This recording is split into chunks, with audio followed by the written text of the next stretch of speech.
Olá, chegamos ao quarto dia e neste dia nós estaremos juntos aqui estudando sobre Troade. O interessante é que após a confusão em Éfeso, Paulo, em direção a Jerusalém, decide ir pelo caminho e pelo desvio mais longo, passando pelas cidades de Macedônia e da Acaia. E o interessante é que Paulo, em direção a Jerusalém, mas faz uma parada em Troade. Em Troade, no livro de Atos, o capítulo 20, a partir do verso 7 a 12, nós vemos aqui uma grande confusão que não aconteceu naquela época, mas acontece hoje em relação à interpretação do que exatamente aconteceu ali.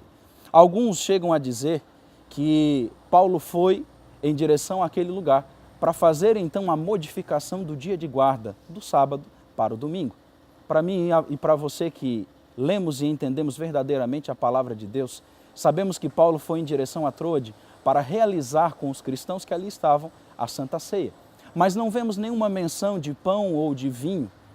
E muitos usam esses argumentos para dizer que não houve Santa Ceia naquele local.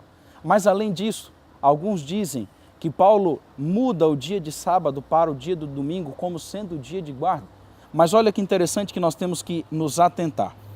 Paulo inicia-se com a pregação e o uso de lâmpadas, em Atos 28 é mencionado. A mensagem de Paulo, em Atos 27, vai até a meia-noite e depois até o amanhecer. Bem também como o sono profundo de Eutico, em Atos 20, verso 9.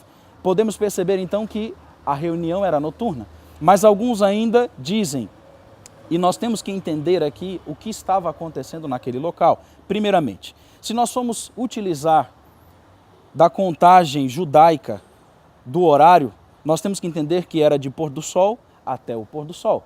E se nós fôssemos usar o método de cálculo romano, nós tínhamos que entender que era também de 24 horas de uma noite até outra noite. Mesmo usando o primeiro sistema, nós temos que entender que essa reunião não foi no domingo, teoricamente ela aconteceu no sábado à noite. E se fôssemos usar o método romano, ela também não aconteceu durante o dia, e sim no domingo à noite. Mas nós não vamos usar métodos de cálculo.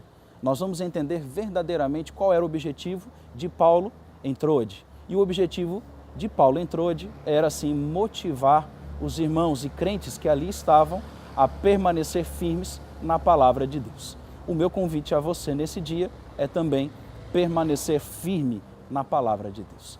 Convido você a me acompanhar em oração nesse momento.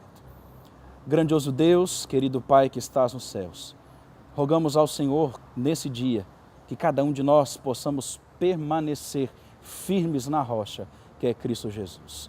Tudo isso nós oramos em nome de Jesus. Amém.